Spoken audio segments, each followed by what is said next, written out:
2022 just put you through dogfights, a raptor rip-roarer, several sorcerers, minions, just ungodly minions, no wordplay, cat scratches, our pet as Bruce Wayne, I've grown it 1,000 more times, both Chris Hemsworth's needlessly large arms, the Korean War rewritten, Pandoran War twice bitten, and Dushing Yuchu, which, wow, China, just why?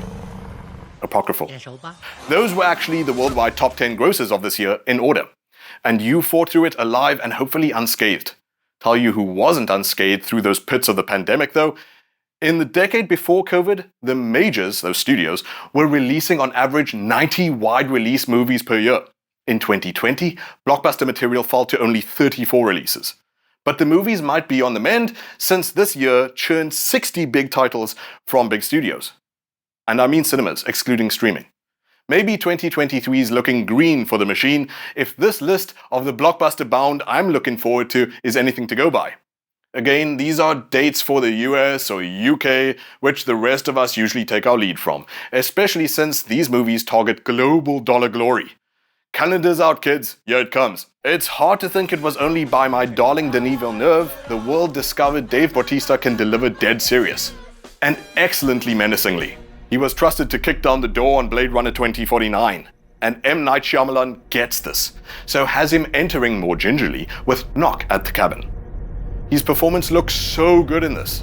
So, a family summer vacations all the way into a forest in the middle of nowhere, from which creeps the freakishly normie-dressed Bautista, and what looks like the rest of some kind of Mansonian family on a terrifying mission. He proclaims to his kidnapped vacationers that they can only deliver to them a choice. A terrible choice, which might avert the apocalypse.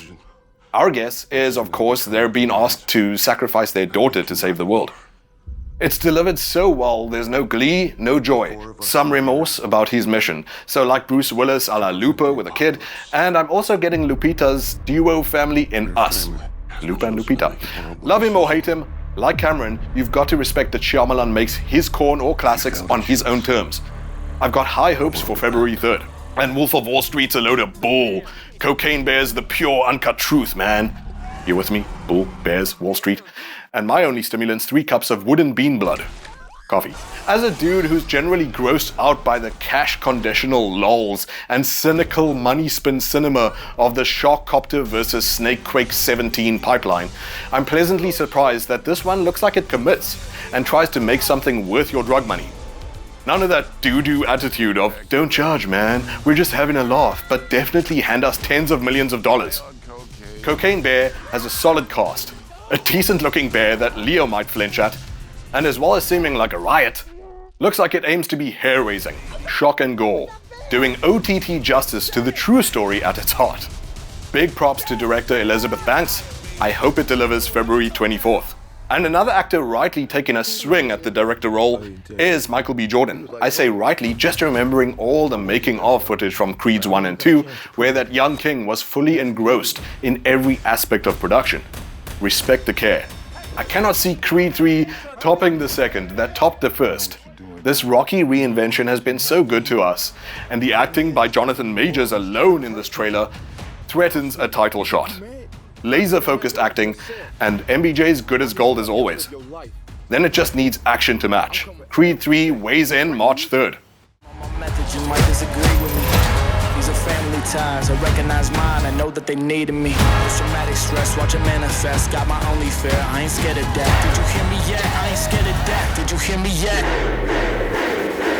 What you gonna do, threaten to take my breath? I need you to let go of your fear. Let go of the guilt.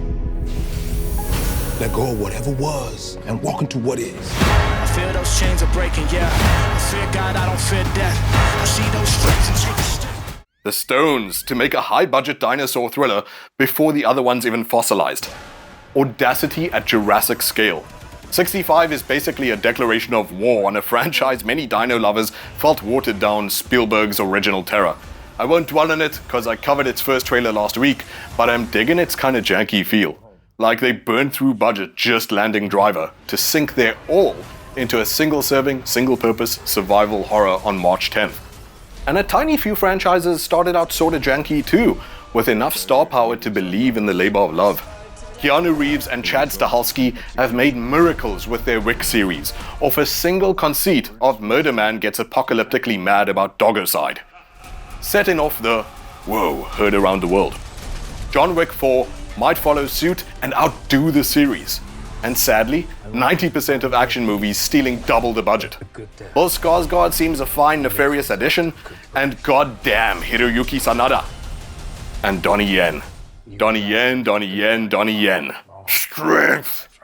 I'm chewing a human adrenal gland till March 24th. Donnie Yen. And yes, I have a medically recognized minion allergy that causes me to break out in public homicide. But I have to come around to say Illumination Entertainment look like they beat up every brick to sink respectable resources into the Super Mario Bros. Movie.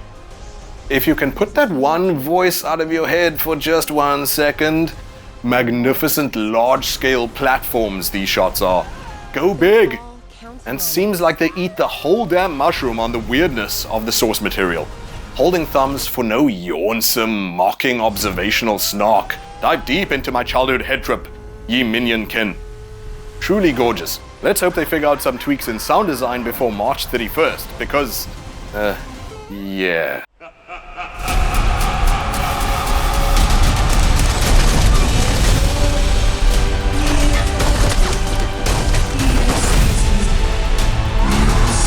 I want you to find your peace, but the good death only comes after a good life.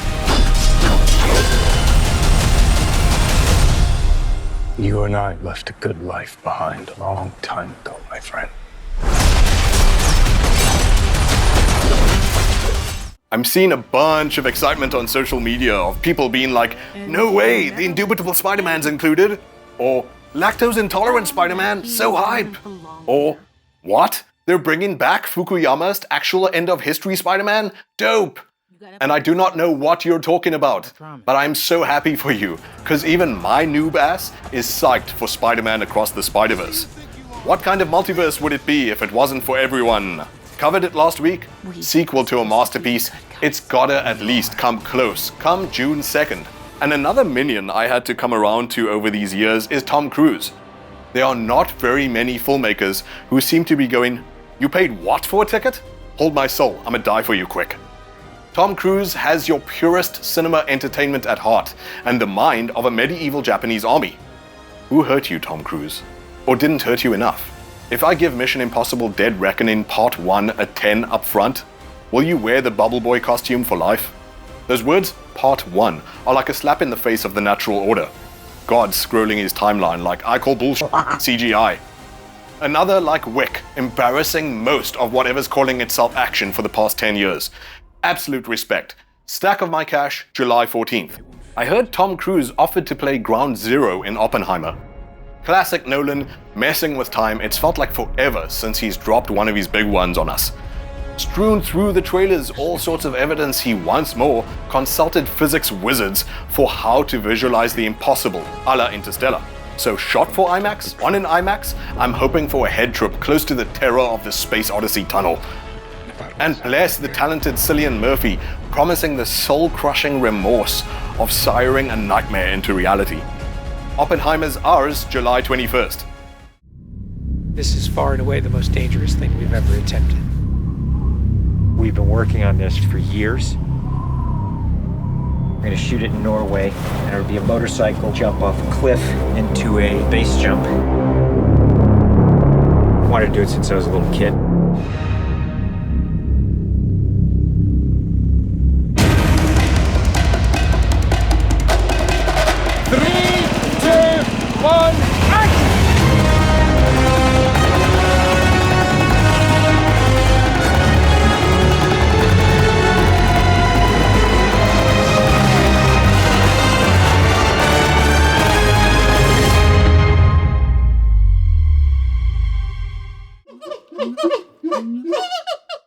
All of which leaves CNE blockbusting at the seams, and both those lists only make it through halfway of 2023.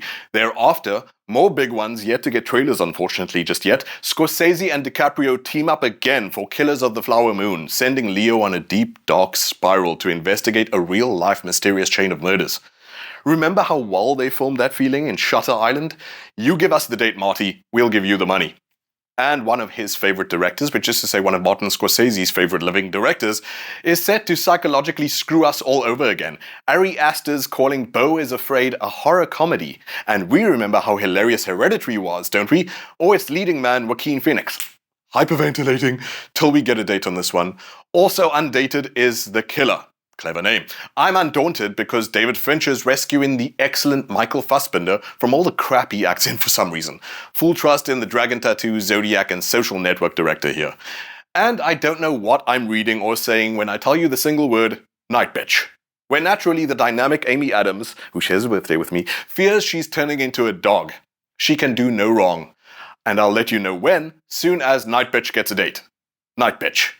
And who's better for an overacted rush of blood to the head?